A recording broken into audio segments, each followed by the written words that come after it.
मैं सबसे पहले भाई श्री प्रकाश चंद्र जी का और जयवर्धन जी को मैं विशेष तौर पर बधाई देता हूं और उनको धन्यवाद देता हूं कि आज से कुछ समय पहले वे मिले और दोनों ने मिल करके मुझको इसकी जानकारी दी कि वो चाहते हैं कि उनका स्मृति समारोह हुआ करे। और हम लोग आज की तारीख के इन्होंने बताया 26 तारीख को, हालांकि तो बताया ही गया है कि इनका जन्म तो हुआ था 9 मार्च और 1920 में। तो एक्चुअली मनाया जाना चाहिए उनका जयंती समारोह 9 मार्च को। तो मैं आपको अब आश्वस्त करता हूं कि आज इतनी बात हो रही थी और उन्होंने जो कुछ भी काम किया इसके बारे में आज चर्चा हो गई। तो हम लोग जब विधायक के रूप में सबसे पहले आए और उस समय वो मंत्री थे और उस रूप में भी उनको देखा, हमने कोई बात कही और उसके बारे में उन्होंने कहा और बहुत मानते थे। और हम लोग तो पहले से उनको जानते ही थे कि आज़ादी की लड़ाई में भी थे, सब तरह की बात जानते थे उनके बारे में। और जो सबसे बड़ी बात थी कि उन्होंने शिक्षा के क्षेत्र में और कितने जगह पर स्कूलों का और कॉलेजों का निर्माण करवाया, ये कोई मामूली बात नहीं थी। आप जानते हैं कि विभिन्न कई जातियों के लोग तो बहुत पढ़ने लगे थे पहले से, लेकिन उनके समाज के लोग कम पढ़ते थे। और ये उनको ठीक नहीं लगा कि जबकि बिहार में सबसे बड़ी आबादी उनके समुदाय की, समाज की, लेकिन उनमें शिक्षा कम होती थी, ये उनको जानकारी मिली थी। और उन्होंने इसके लिए सबको प्रेरित किया और सिर्फ अपने जात को नहीं, सभी जात के लोगों को प्रेरित किया कि खूब पढ़ो। और उसके लिए उन्होंने कितने कॉलेज का निर्माण किया। और आपको हम बता देते हैं, बख्तियारपुर में, अब मेरे पिताजी भी तो करवाए थे, वो तो फ्रीडम फाइटर थे, सब कुछ थे। हम जो स्कूल में पढ़े वो तो वही बनवाए थे, वहाँ बख्तियारपुर में था ही नहीं। अब बाद में वो कॉलेज बनवाने के बारे में सोच रहे थे, अब कुछ शुरू किए और तब तक पता चला कि राम लखन बाबू ने अपना शुरू कर दिया। तो उन्होंने कहा कि ना ठीक है, राम लखन बाबू बनावे। अब बख्तियारपुर में कितना बढ़िया बना है और कितना बार बार हम जा कर के उसको देखते रहे हैं। बताइए, हमारा तो जन्म बख्तियारपुर में हुआ, तो हम सब चीज़ को देखे हैं और दूसरी जगहों पर गए हैं। तो इतना ज़्यादा वो उन्होंने काम किया और सब जगह जो पढ़ाया लोगों को, ये कोई साधारण बात नहीं है। अभी तो यहाँ पर बताया गया है, अभी बताया कि पटना में, पालीगंज में, बख्तियारपुर में, बिहार शरीफ में, जहानाबाद में, गया में, औरंगाबाद में, बेतिया में, रांची में, अनेक जगहों पर उन्होंने कॉलेज स्थापित किया। ये कोई साधारण बात है? आज बिहार में कोई इस तरह के नेता ने इतने बड़े पैमाने पर कॉलेज स्थापित नहीं करवाया जो उन्होंने किया। एक तो उनकी बहुत बड़ी बात है। तो इसीलिए आज जब इस बात को कह रहे हैं, और हमारा तो संबंध भाई इनसे तो खूब पुराना संबंध है, प्रकाश चंद्र जी से।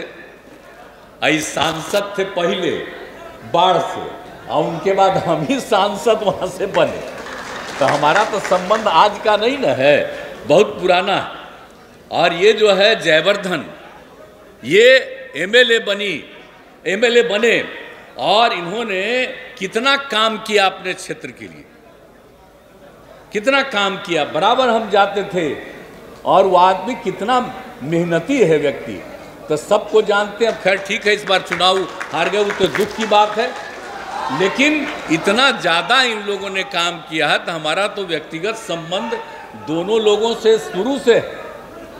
तो इसीलिए अब इसमें जब पहली बार आए और इन्होंने जो बताया, तो मुझको खुशी हुई कि नहीं भाई, ये बात तो ठीक कह रहे हैं।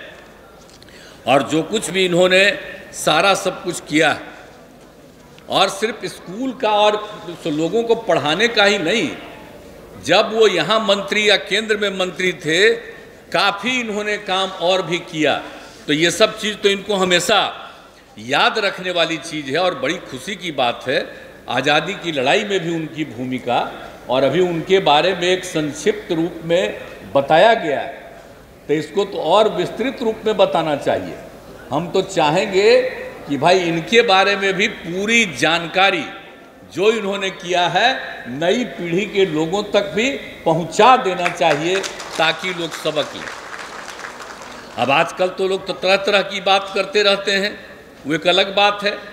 अब हम राम कृपाल जी को कहेंगे, अब वो तो आजकल अब लगाए हुए हैं यहाँ पर, वो क्या ये तो थे बीजेपी में, जब बीजेपी में आजकल चले गए, जब भी आरजेडी में थे और उनको कितना इज्जत आरजेडी में था, आई चले गए बीजेपी में, अब तब उसी टाइप का कुछ बना रहे। तो इनको तो हम पहले से जानते हैं, कई भुला गए हैं कि जो काम किया राम लखन बाबू ने, और हम लोगों ने शिक्षा के क्षेत्र के विकास का कितना काम किया।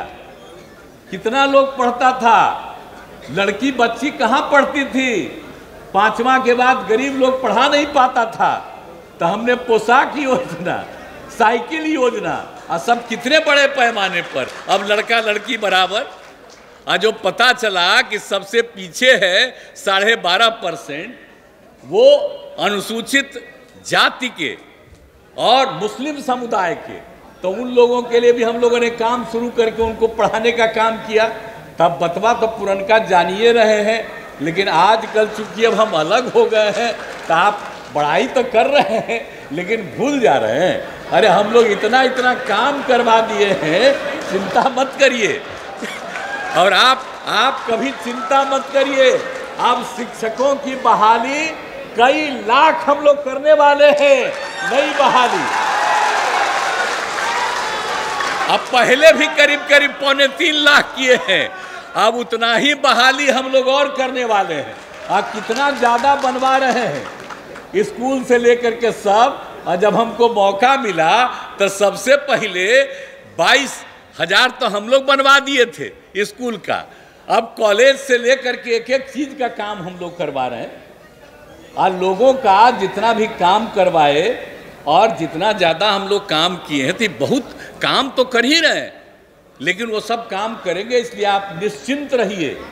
बाकी चाहे जो कुछ भी हो हम लोग तो करेंगे ही, लेकिन हम लोग हर क्षेत्र के लिए करते हैं।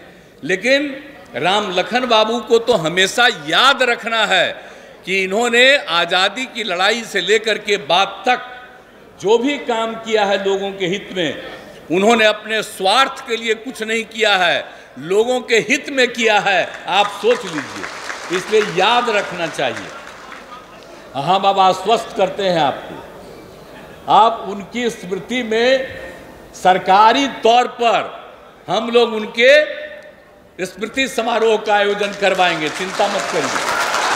लेकिन ये होगा, उनके जन्मदिन 9 तारीख को होगा, और उनकी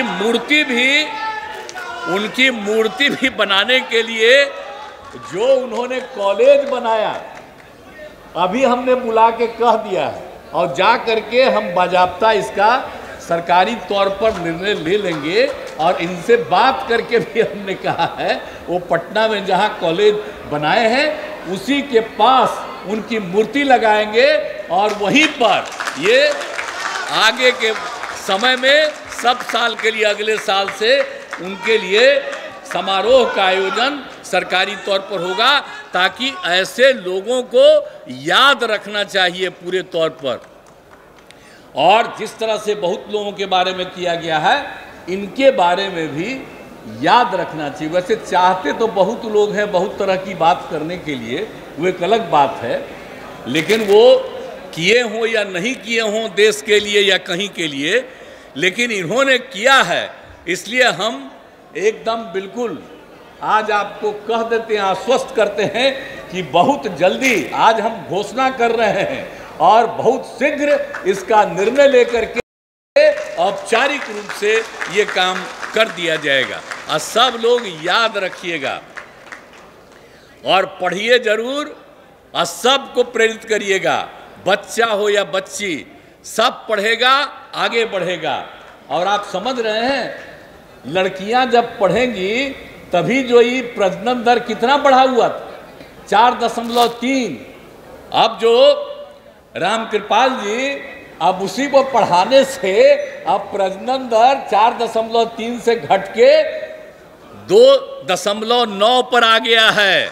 और हम लोग भी आई कब कराए थे, ये आप जानते हैं ना, हम सर्वे करवाए थे कि भाई देश भर में पति पत्नी में अगर पत्नी मैट्रिक पास है तो उसमें था प्रजनन दर 2 देश का बराबर हम कहते हैं। अब बिहार में भी करवा के देखे तो पति पत्नी में पत्नी मैट्रिक पास है तो उस परिवार का भी प्रजनन दर 2। लेकिन पति पत्नी में अगर कोई मैट्रिक के आगे इंटर और इंटर के अलग आगे है तो देश भर का निकला था 1.7। लेकिन बिहार में कराए सर्वे तब पता चला कि परिवारों का प्रजनन दर 1.6। और उसी समय जो हमको फीलिंग हुई कि भाई अब इसी के लिए महिलाओं को आगे बढ़ाना है, तो आप सब लोगों से आग्रह करेंगे कि भाई हर हालत में लड़की को, बच्ची को भी जरूर पढ़वाइएगा। लड़का भी पढ़े, लड़की भी पढ़े, और सब लोग पढ़ेंगे तो खूब आगे बढ़ेंगे। और आजकल तब हम कितना कॉलेज खुलवा रहे हैं, बोलिए ना। मेडिकल कॉलेज तो कुछ हो ही रहा है, इंजीनियरिंग कॉलेज हर जिला में, क्या क्या नहीं काम करवा रहे हैं, ताकि लोगों को बाहर जाने के लिए मजबूर न होना पड़े। तो इसीलिए तो हम लोग सब कुछ कर ही रहे हैं। तो आगे भी जितना भी है हम लोगों का दायित्व है, ये काम करते रहेंगे। लेकिन इतना हम जरूर करेंगे कि आपस में प्रेम और भाईचारे का भाव रखिएगा।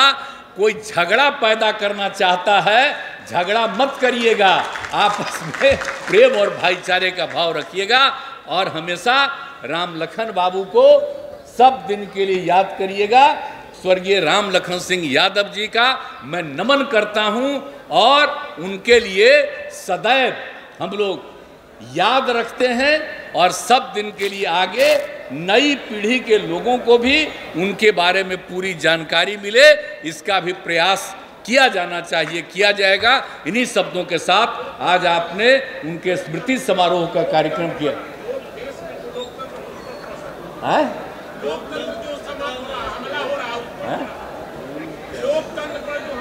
तो इसीलिए इन्हीं शब्दों को सब अलग किया जाता है, बात समझ गए ना?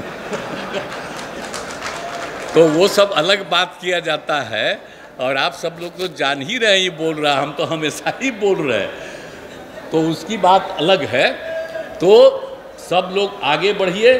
और इन्हीं शब्दों के साथ आपको इसके लिए मैं बहुत बहुत धन्यवाद देता हूं कि आज स्वर्गीय राम लखन सिंह यादव स्मृति समारोह का आपने आयोजन किया। और यहाँ पर सारा लोग, जितनी संख्या है बैठने की, उससे ज़्यादा संख्या में आप सब लोग यहाँ मौजूद हैं। मैं आप सब लोगों को भी आपका अभिनंदन करता हूँ और आप सब लोगों को धन्यवाद भी देता हूँ। इन्हीं शब्दों के साथ बहुत बहुत धन्यवाद।